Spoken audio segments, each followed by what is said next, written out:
Hello megaphone किधर आओ, कहाँ पीछे पीछे लगता दीदी, ये माला नहीं है, जीत का माला है। आपको यहाँ की स्थानीय जनता इतना प्यार और मोहब्बत, इतना आशीर्वाद दे रहे हैं।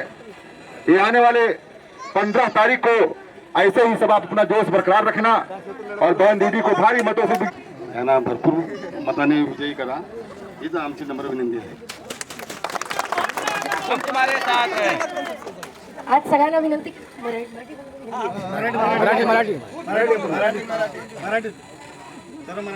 आज इकडे जे कोणी उमेदवार आहेत, ते स्वतःच्या कामावर किंवा कुठल्या याच्यावर मतं मागतायत नाही, जाती आणि धर्माचं करतायत। आज गणपत पाटील नगर 2000 दादांना माहिती आहे 2002 पासून 12 पर्यंत होती, तेव्हापासून आतापर्यंत गणपत पाटील नगर मध्ये काय बदल झालाय मला तुम्ही लोकांनी सांगावं। इलीगल आहे म्हणून ते ट्रान्सफॉर्मर तोडतात, शीतल मात्रे पाण्याच्या लाईन देते त्या पाण्याच्या लाईन उठवून काढतात, कारण गणपत पाटील नगर इलीगल आहे।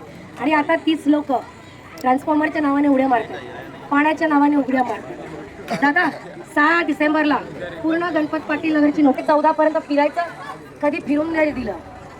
पण आता इलेक्शन असून सुद्धा एवढा माज आलेला या सरकारला की 6 डिसेंबरला नोटीस काढली आहे, जे सगळ्यांचे माळे बनवले, सगळ्यांचे खिशे भरले, तरी 1820 झोपड्यांना घरांना ज्यांच्यावरती माळे सगळ्यांना नोटीस काढली। पहिला ते लोक 1 ते 14 टोटल डिमोलिशन करायचे, आम्ही वाचवलं काँग्रेस पक्षाने, शीतल म्हात्रेंनी।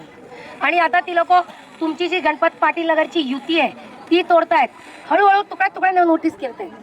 6 डिसेंबरला पूर्ण गणपत पाटील नगरची नोटीस निघालेली आहे।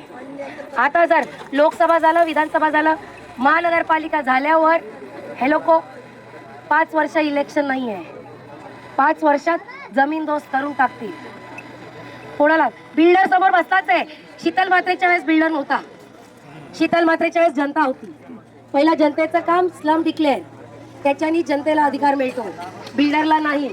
यावेळेस किती वर्ष 10 वर्षापासून तो समोर बिल्डर बसलाय, काय केलं का सत्ताधारी पक्षाने बस 4 गल्ली सरसकट 5 ते 14 सरसकट ती आता मान्य नाही करत, तरी गरीब माणसाला त्या बिल्डरच्या दारी पाठवलं नाही मी।